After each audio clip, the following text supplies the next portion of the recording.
Maglo-load na tayo.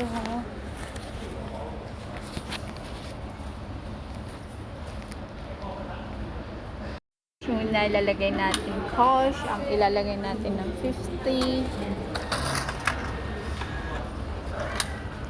Confirm.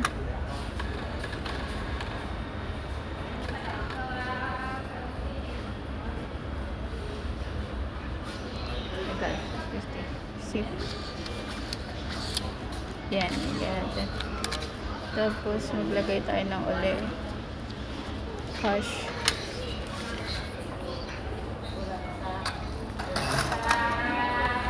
Mag-load tayo ng malaki guys kasi para hindi na natin magastos yung pera. Ayan, hanggang next year na yan na. Ayan, so may $100. See?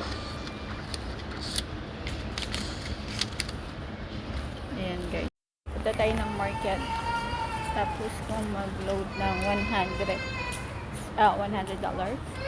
para ano guys, baka magastos ko lang ng pera. So at least may $100 ako sa isining ko para anytime na gusto kong gumala ng Sunday, punta kila lolo, hindi ako mag-aalala. Yun lang. Ayun. Sumunta akong market para kumain. Tsaka para meron na rin ako Christmas today, December 25. So ito, bonus ko to guys. Binigyan ako ng 13-month pay ng amo ko. So, sinafety ko na siya. Nilagay ko na kaagad yung hinati-hati ko na yung pera. Safety for safety. Nalagay na natin sa easy-link natin.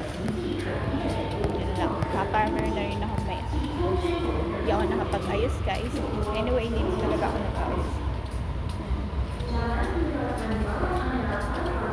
First, alam niyo, 30 years na ako alam na mag-Christmas. Kasi tingnan ako ng mga tax.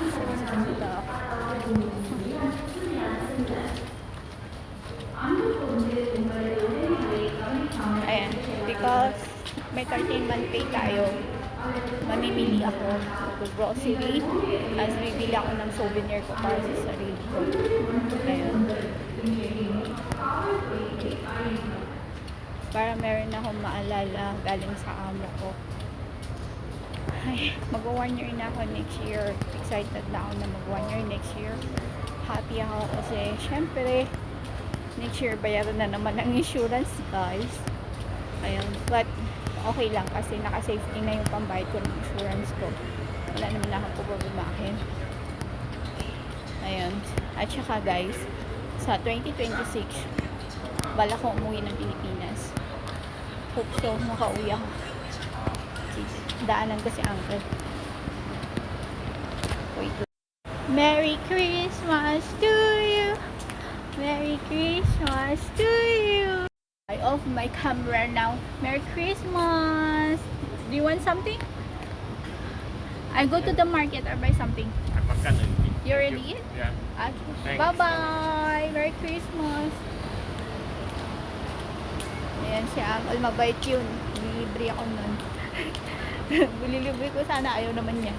Mga ganong Chinese, yung mababait sila. Nilibre ako ng drinks eh. Libre ko rin siya.